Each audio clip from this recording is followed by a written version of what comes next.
हरि ओम तत्सत। अध्यात्म रामायण युद्धकांड पंचदश सर्ग।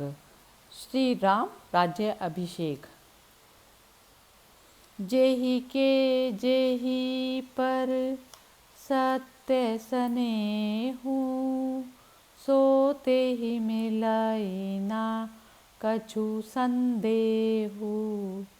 सत्य को कोई छिपा नहीं सकता। सत्य का सूर्य उदय जरूर होता है।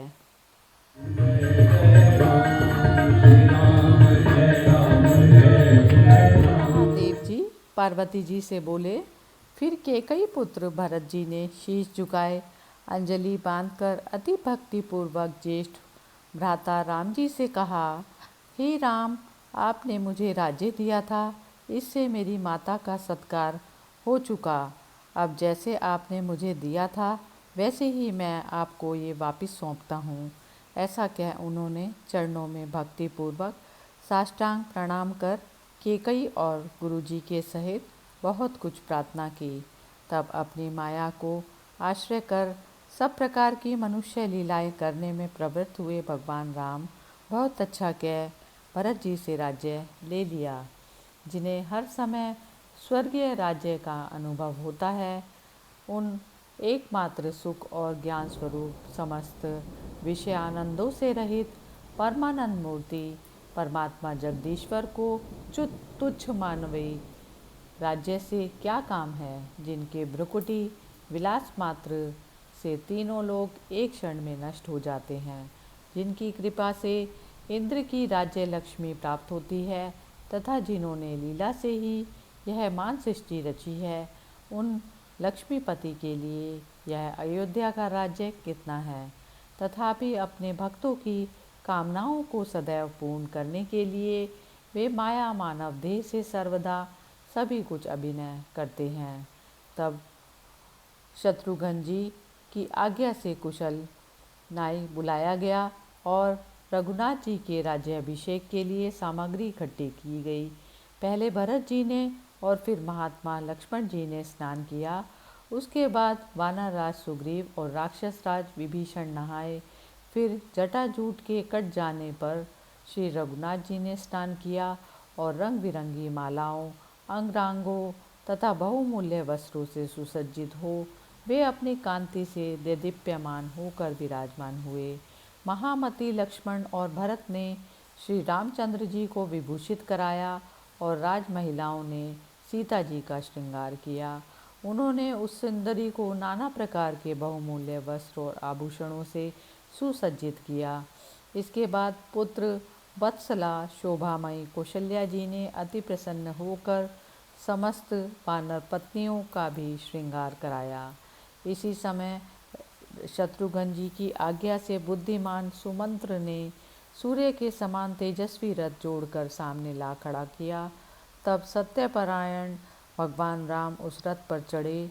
उस समय सुग्रीव, अंगद, हनुमान और विभीषण स्नान आदि कर दिव्य वस्त्र आभूषणों से सुसज्जित हो रथ, घोड़े और हाथी आदि वाहनों पर चढ़कर श्री रामचंद्र जी के आगे आगे चले तथा सुग्रीव की पत्नियां और सीता जी सुंदर पालकियों में बैठकर अति विशाल अयोध्यापुरी को चली। जिस प्रकार हरित वर्ण घोड़ों में बैठकर वज्रपाणी इंद्र देवताओं के साथ चलते हैं, उसी प्रकार भगवान राम रथ पर चढ़कर महापुरी अयोध्या को चले। तब महातेजस्वी भरत जी ने सारथी होकर रथ चलाया। रघुनाथ शत्रुघ्न जी ने रत्न जड़ित दंड युक्त श्वेत छत्र लिया और लक्ष्मण जी व्यजन धारण किया। एक और पास ही स्थित शत्रुदमन सुग्रीव ने और दूसरी ओर राक्षस राज विभीषण ने चंद्रमा के समान कांति युक्त चवर्ण डुलाया। उस समय भगवान राम की स्तुति करते हुए दिव्य दर्शन देवताओं, सिद्ध समूहों और ऋषियों की सुमधुर ध्वनि सुनाई देने लगी।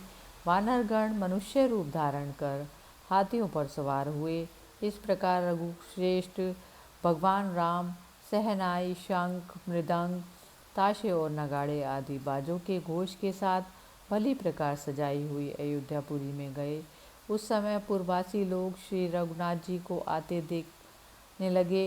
वे महाभाग पुरजन दुर्वा दल के समान श्याम शरीर, महामूल्य मुकुट और रत्न जड़ित आभूषणों से विभूषित, कमल के समान कुछ अरुण वर्ण, विशाल नयनों वाले, रंग बिरंगे रत्नों से युक्त तार के काम का पीताम्बर धारण किए, विशाल वक्षस्थल वाले, बहुमूल्य मोतियों के दिव्य हारों से सुशोभित, सुग्रीव आदि शांत स्वभाव वानरों से सेवित, सूर्य के समान तेजस्वी, समस्त शरीर में कस्तूरी और चंदन का लेप किए, कल्प वृक्ष के पुष्पों की माला धारण किए, श्री रघुनाथ जी को देखकर परम आनंद को प्राप्त हुए। जब स्त्रियों ने भगवान राम को आते देखा सुना तो प्रसन्नता से महान हर्ष के कारण उनके मुख की कांति उज्जवल हो गई और वे जिस गृह कार्य में लगी हुई थी उसे छोड़कर भली भांति सज धज कर अपने अपने घरों के ऊपर चढ़ गईं।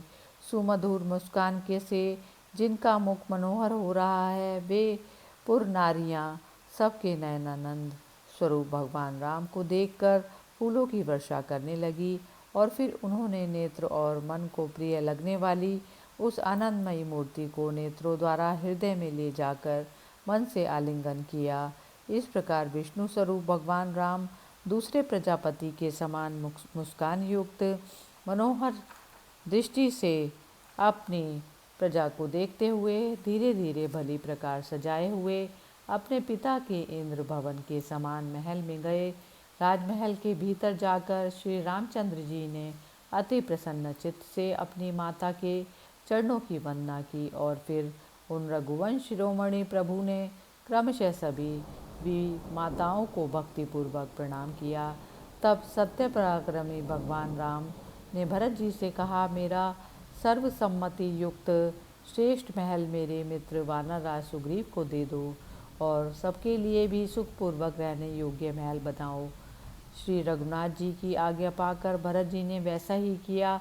फिर महातेजस्वी भरत जी ने सुग्रीव से कहा, श्री रामचंद्र जी के अभिषेक के लिए चारों समुद्रों का मंगलमय जल लाने के लिए तुरंत ही शीघ्रगामी दूत भेजिए। तब सुग्रीव ने जामवान, हनुमान, अंगद और सुषेण को भेजा। वे तुरंत ही वायु वेग से जाकर सुवर्ण कलशों में जल भर कर ले आए। उनके लाए हुए तीर्थ जल को मंत्रियों के सहित शत्रुघ्न जी ने भगवान राम के अभिषेक के लिए वशिष्ठ जी को निवेदन कर दिया। तब ब्राह्मणों के सहित वयोवृद्धि जितेंद्रिय वशिष्ठ जी ने सीता जी के सहित श्री रामचंद्र जी को रत्न सिंहासन पर बैठाया और फिर वशिष्ठ, वामदेव, जाम्बली, गौतम और वाल्मीकि आदि समस्त महर्षियाँ अति प्रसन्न होकर कुश और तुलसी के सहित पवित्र गंध युक्त जल से श्री रामचंद्र जी का अभिषेक किया। फिर ऋषि, श्रेष्ठ ब्राह्मण, कन्याओं और मंत्रियों के सहित उन महर्षियों ने आकाश स्थित देवताओं तथा अपने अपने गणों के सहित चारों लोकपालों के स्तुति करते हुए सर्व औषधि के रसों से भी श्री रघुनाथ जी का इस प्रकार अभिषेक किया जैसे वसुओं ने इंद्र का किया था। उस समय शत्रुघ्न जी ने भगवान राम के ऊपर अति सुंदर श्वेत छत्र लगाया और सुग्रीव तथा विभीषण ने श्वेत चामर धारण किए।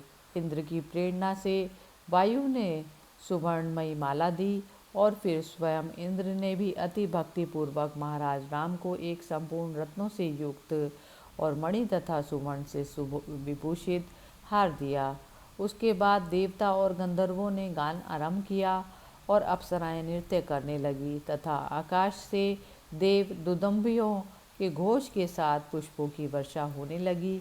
फिर नवीन दुर्वानल के समान श्याम वर्ण, कमल दल के समान विशाल नयन, करोड़ों सूर्य के समान प्रकाश युक्त, मुकुट से सुशोभित, करोड़ों कामदेवों के समान कमनीय, पीताम्बर परिवेष्टित, दिव्याभरण विभूषित, दिव्य चंदन चर्चित, हजारों सूर्यों के समान तेजस्वी, सबसे अधिक शोभायमान द्विभुज रघुनाथ जी को अपनी बाईं ओर कर कमल में रक्त कमल धारण किए हुए बैठी हुई सर्वभूषण विभूषिता सुवर्ण वर्णा सीता जी को अपनी बाईं भुजा से आलिंगन किए देख पार्वती जी सहित भगवान शंकर भक्ति भाव से भरकर समस्त देवताओं के सहित स्तुति गाने लगे।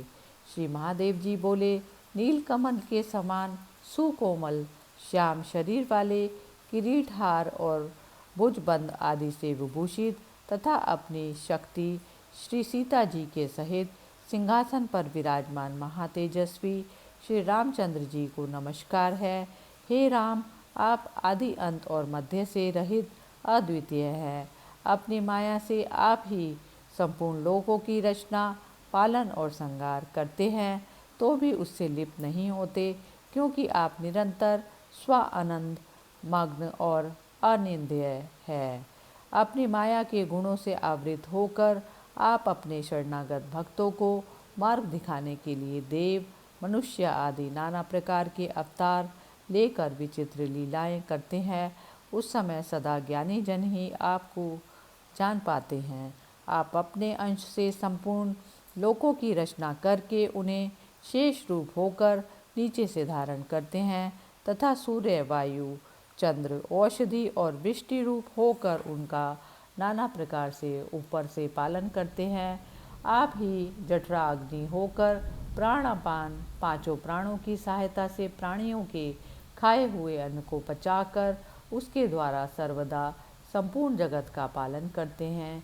हे ईश, चंद्र, सूर्य और अग्नि में जो तेज है, समस्त प्राणियों में जो चेतनांश है तथा देहधारियों में जो धैर्य, शौर्य और आयु बल सा दिखाई देता है, वह आप ही की सत्ता है। हे राम, भिन्न भिन्न ईश्वरवादियों को एक आप ही ब्रह्मा, महादेव और विष्णु के तथा काल, कर्म, चंद्रमा और सूर्य के भेद से पृथक पृथक से भासते हैं, किंतु इसमें संदेह नहीं, वास्तव में आप है एक अद्वितीय ब्रह्म ही। जिस प्रकार वेद, पुराण और लोक में आप एक ही मत्स्य आदि अनेक रूपों से प्रसिद्ध हैं, उसी प्रकार संसार में जो कुछ सत असत रूप विभाग है, वह आप ही हैं। आपसे भिन्न कुछ और नहीं है। इस अनंत सृष्टि में जो कुछ उत्पन्न हुआ है, जो उत्पन्न होगा और जो हो रहा है, उस स्थावर जंगम आदि रूप संपूर्ण प्रपंच में आपके बिना और कोई दिखाई नहीं देता। अतः आप प्रकृति आदि से भी परे हैं। हे राम, आपकी माया से मोहित होने के कारण सब लोग आपके परमात्म स्वरूप का तत्व नहीं जानते। अतः जिनका अंतःकरण आपके भक्तों की सेवा के प्रभाव से निर्मल हो गया है, उन्हीं को आपका अद्वितीय ईश्वर रूप भासता है। जिनकी बाह्य पदार्थों में सत्य बुद्धि है, वे ब्रह्मा आदि भी आपके चित स्वरूप को नहीं जानते, फिर औरों का तो कहना ही क्या है। अतः बुद्धिमान पुरुष इस श्याम सुंदर स्वरूप से ही आपका भक्तिपूर्वक भजन करके दुखों से पार होकर मोक्ष प्राप्त कर लेता है। प्रभु, आपके नाम उच्चारण से कृतार्थ हो मैं अहरनिश पार्वती जी के साथ काशी में रहता हूँ और वहाँ मरणासन पुरुषों को उनके मोक्ष के लिए आपके तारक मंत्र राम नाम का उपदेश करता हूँ। अब आपसे यही प्रार्थना है कि जो लोग मेरे कहे इस स्तोत्र को अनन्य भक्ति के साथ नित्य प्रति सुनेंगे, कहेंगे अथवा लिखेंगे, वे आपकी कृपा से संपूर्ण परमानंद लाभ करके आपके निज पद को प्राप्त होंगे। इंद्र बोले, हे देव, ब्रह्मा जी के वर के प्रभाव से राक्षस राज रावण ने मेरे समस्त देवोचित सुख को हर लिया था। अब उस दुष्ट शत्रु राक्षस राज के मारे जाने पर आपकी कृपा से मुझे वह सब सुख फिर प्राप्त हो गया।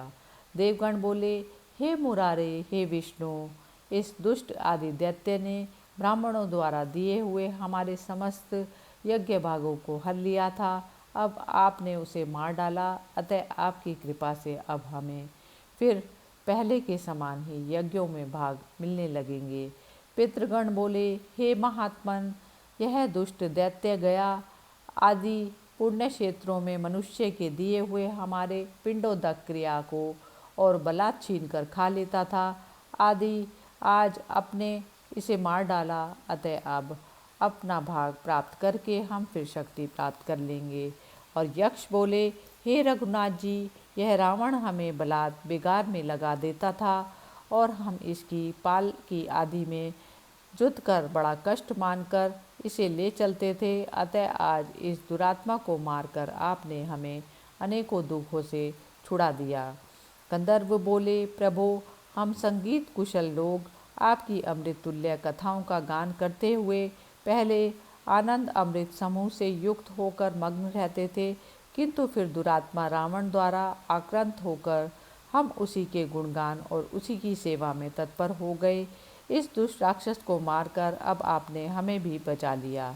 इसी प्रकार महानाग, सिद्ध, किन्नर, मरुत, वसु, मुनि, गुह्यक, पक्षी, प्रजापति और अप्सराओं के समूह सभी भगवान राम के पास पृथ्वीलोक में आए और उन नयनानंद वर्धन प्रभु के दर्शन कर उनकी पृथक पृथक स्तुति की तथा उनसे प्रशंसित हो अपने अपने लोकों को चले गए। उसके बाद ब्रह्मा और महादेव आदि भी आनंदपूर्वक भगवान राम की प्रशंसा करते, उनकी लीलाओं का गान करते और सिंहासन पर विराजमान अभिषेक से आद्र राजराजेश्वर श्री रामचंद्र जी का सीता जी और लक्ष्मण के सहित हृदय में ध्यान करते वहाँ से विदा हुए। उस समय जबकि आकाश में बाजे बज रहे थे, देवताओं का वृंद स्वर्ग में प्रसन्न हृदय से स्तुति करता हुआ पुष्प बरसा रहा था तथा महर्षि मंडल चारों ओर स्थित होकर स्तुति कर रहा था।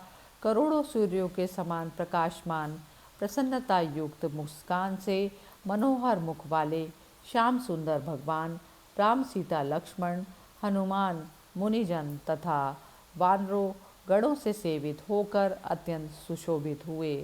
इति श्रीमद् अध्यात्म रामायणे उमा महेश्वर संवादे युद्धकांडे पंचदशः सर्गः समाप्तः।